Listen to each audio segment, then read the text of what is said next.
நம்பி நடக்கிறேன் என் தகப்பனே. உங்க பாதை நன்மை என்று நம்புகிறேன். உம்மை நம்பி நடக்கிறேன் என் இயேசுவே. உங்க பாதை நன்மை என்று நம்புகிறேன். நீங்க பிடிச்சிடுங்க உங்க கரத்தால என்ன. நீங்க நடத்திடுங்க உங்க சித்தம் போல என்ன. நீங்க பிடிச்சிடுங்க உங்க கரத்தால என்ன. நீங்க நடத்திடுங்க உங்க சித்தம் போல என்ன. தந்தை மகன் தூய் ஆவியின் திரியேக ஆசீர்வாதம் நம் அனைவரையும் ஆசீர்வதித்து காப்பதாக. ஆமீன்.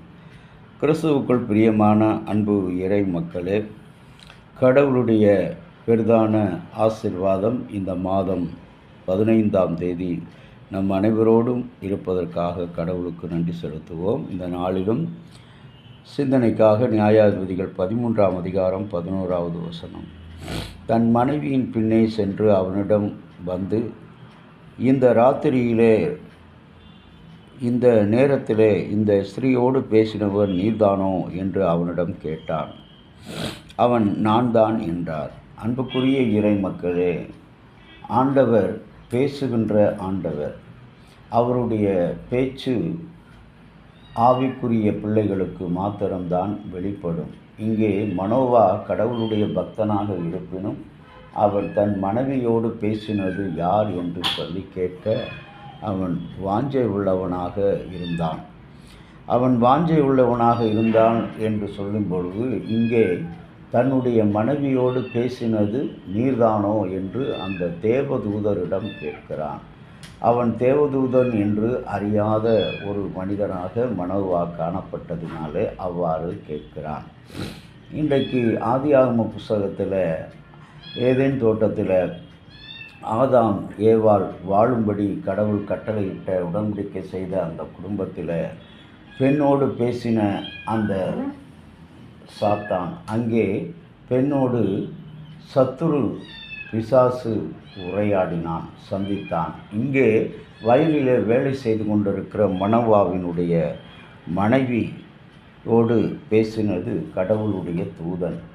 ஆகவே 2 பெண்களிடம் பேசினது ஒரு பெரிய வித்தியாசமான காரியம். இன்றைக்கு உலகத்திலே நம்முடைய கலாச்சாரத்திலே பெண்களுக்கு கொடுக்கப்படுகிற பெயர்கள் வாயாடி என்றும் இரகசியத்தை காய்த்து வைக்காதவர்கள் என்றும் சொல்லப்படுகிறது.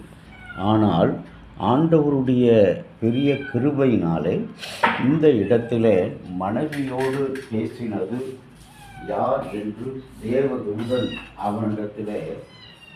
தேவதூதனிடத்திலே மனோவா கேட்கிறார். அந்த மனோவா கேட்ட அந்த செயல் மிக மிக வித்தியாசமானது. தனக்கு தன் மனைவியோடு உரையாடினது யார்? பிசாசு ஆதியாகமத்திலே படைப்பின் வரலாற்றிலே பிசாசு பெண்ணோடு பேசுகிறார். இங்கே தேவதூதன் பெண்ணோடு பேசுகிறார். இயேசு கிறிஸ்துவனுடைய பிறப்பில் தேவதூதன் மரியாளோடு பேசினார். மரியாளே, பயப்படாதே, சந்தேகப்படாதே, உன்னிடத்தில் உருவானது கடவுளுடைய பரிசுத்த ஆவியினால் உண்டானது என்று சொல்லி இந்த 3 பெண்களிடம் பேசின அந்த வார்த்தையை பார்க்கும்போது கடவுளுக்குள் பிரியமான அன்பு இறை மக்களே, கடவுள் பேசுவதை கேட்கக்கூடிய இருதயம் இன்றைக்கு இருக்கிற அவசரமான உலகத்தில் நாம் பயணிக்கிற வாழ்க்கை, நம்முடைய பயணம், நம்முடைய வேலைகள், இவைகளினாலே அந்த சத்தத்தை நிதானித்து அறியக்கூடிய ஆற்றலற்றவர்களாக நீங்களும் நானும் காணப்படுகிறோம். இந்த காலை நேரத்திலும் கூட இந்த திருவார்த்தையின் வழியாக கடவுள் பேசுகிறார் நம்மோடு. அன்றைக்கு பிசாசு ஆதாம் ஏவாளோடு பேசினார், மரியாளோடு தேவதூதன் பேசினார். இங்கே மனோவாவினுடைய சந்ததியாகிய அவனுடைய மனைவியோடு தேவதூதன் பேசினார். இன்றைக்கு நம்முடைய வாழ்க்கையிலே ஒவ்வொரு நிமிஷமும் ஒவ்வொரு நாளையும் நாம் பயணிக்கும்போது கடக்கும்போது கர்த்தர் தம்முடைய தூதர்களை கொண்டு நம்மோடு பேசுகிறவராக இருக்கிறார். ஏனென்று சொன்னால், உனக்கு முன்னே என் தூதர்களை அனுப்புகிறேன் என்று வாக்களித்த ஆண்டவர் இன்றைக்கும் கூட இந்த நாளிலே அவர் நம்மோடு கூட பேசும்படியாக, நமக்காக அவர் யுத்தம் செய்யும்படியாக, நமக்காக பல்வேறு காரியங்களை செய்வதற்காக, நம்மை பாதுகாப்பதற்காக அவர் நம்மோடு இருக்கிறார். ஆகவே கலங்காதே, திகையாதே, உன் தேவன் உன்னோடு இருக்கிறார் என்று வாக்கு கொடுக்கிறார். இன்றைக்கு உலக முதியோர் அவமதிப்பு விழிப்புணர்வு நாள். இன்றைக்கு 2050ஆம் ஆண்டு ஒட்டுமொத்த இளைஞர்களின் எண்ணிக்கை அதிகமாக இருக்கும் என்று ஆய்வு கூறப்படுகிறது. உலக அளவில்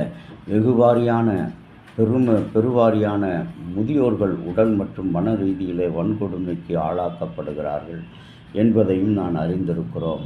உலக சுகாதார அமைப்பு அதன் விளைவாக முதியோரை பராமரிப்பவர்களுக்கென்று ஒரு அரசாங்கம் ஒன்று கூடி முதியோருக்கு எதிரான கொடுமைகளை எதிர்க்க வேண்டும் என முதியோர் அவமதிப்பு விழிப்பு நாளை இந்த நாளிலே ஏற்படுத்தி கொடுத்தார்கள்.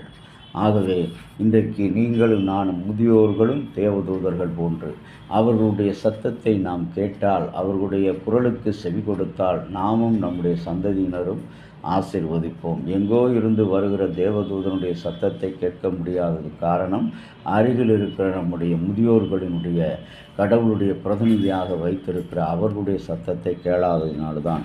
ஆகவே இந்த நாளிலே கடவுளின் சத்தத்தை தேவதூதர்கள் யார், மனிதர்கள் சத்தம் எது என்று சொல்லி கேட்கக்கூடிய ஆவல் உள்ளவர்களாக இன்றைக்கு நாம் இந்த நாளில் அழைக்கப்படுகிறோம். ஆண்டவரை நோக்கி ஜெபிக்கலாம்.